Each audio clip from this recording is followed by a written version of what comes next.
What's up, guys? Welcome back to another video. Good morning. It's about 6:35 and I'm waiting outside Chris's house right now. I think he was still sleeping, to be honest. Anyways, heading down to Wild Horses this morning to the swap meet, 2020 swap meet, Wild Horses. Going down there to pick up a couple titles from a guy out here in California, which is actually a pretty cool deal. I did another, the last build, the 66. We went to Arizona to grab a build. I think it was like 5,500 bucks for that 66 title. But it was, you know, trying to get rid of the old body and frame. Just a pain. So anyways, going down to meet this guy to get these two titles from him. It's a 68 and a 72, I believe. And he's got the glove box door with the VINs and some other little things too. But we're also looking for a Dana 44 and a 9-inch rear for the new build that we have coming up. So still haven't decided if we're gonna go brand new or if we're just gonna do a donor axle and transfer case. So that's the plan today. We head down there, get down there probably about 7:15, 7:30, and I'm try rolling the camera as much as I can. You know, I don't want to invade anybody's privacy down there. So yeah, stay tuned in the video and hope you guys enjoy.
Alright guys, you see a lot of good stuff. The Broncos are out here. Grabbed our axles. Dana 20. Right there. Going good.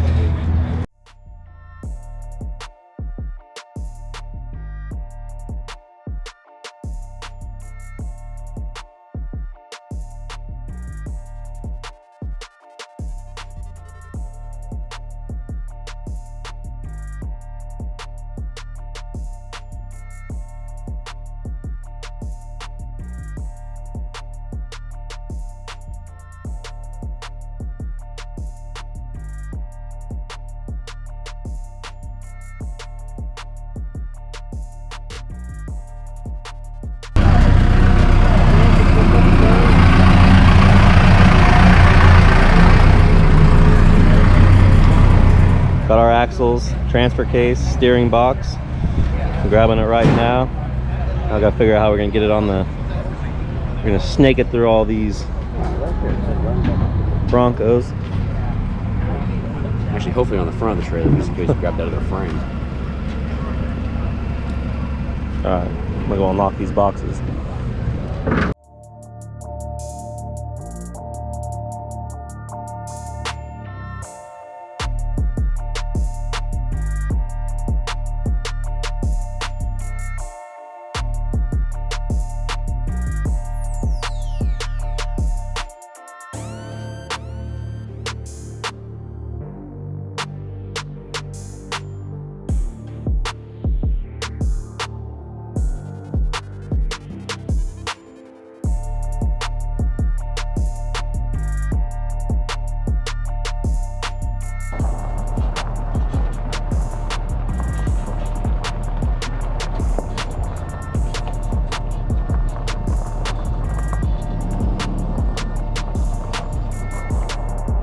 All right guys, I'm back at the shop. It was a good day. We got what we wanted and more. Obviously I went down there for a couple of titles. I was supposed to pick up a 68 and a 72, and I ended up picking up a 71 and a 72. So anything under a 75 is a good thing here in California. But anyways, what I was not planning on, you know, after looking for the last 2 weeks trying to figure out what we wanted to do for the front axle, obviously you guys all know I did the Dana 60 on the last build and the 14 bolt in the rear. Big stuff. Told Chris I didn't want to mess with that anymore, so I wanted to do stock bolt-on, super simple. So this is what I found. Obviously it's still strapped down. I'll get up here real quick. Obviously 9-inch rear. Got the Dana 44. Obviously we're going to swap these out to disc. Obviously the extra drums that came with it, extra third member just in case this one was bad. What else? Oh, Dana 20. And right here, guys, it's the brand new steering box. It's the 4x4x2 ratio. Definitely a steal on all this stuff. I was planning on dropping $5,500 to $6,000 for axles. You know, completely new. Obviously we're going to go through these, completely rebuild them, all new seals, bearings, whole nine on this bad boy. So we actually have another good lead for a chassis. It's pretty much a rolling chassis, got the axles and everything on it, from a guy down in Sac who we met down at Wild Horses today. So hopefully we can wrap that up for the 72 build. So this one's gonna be the 71. But yeah, it was a good day. It was a long day. I don't even know what time it is right now. Anyways, but yeah, so obviously you see we got everything wrapped up, and yeah, we're ready to go. So hope you guys enjoyed the video. I know it was just a little bit of stuff going on at Wild Horses today, but we had fun. Chris and I enjoyed ourselves. So but we will see you guys in the next video.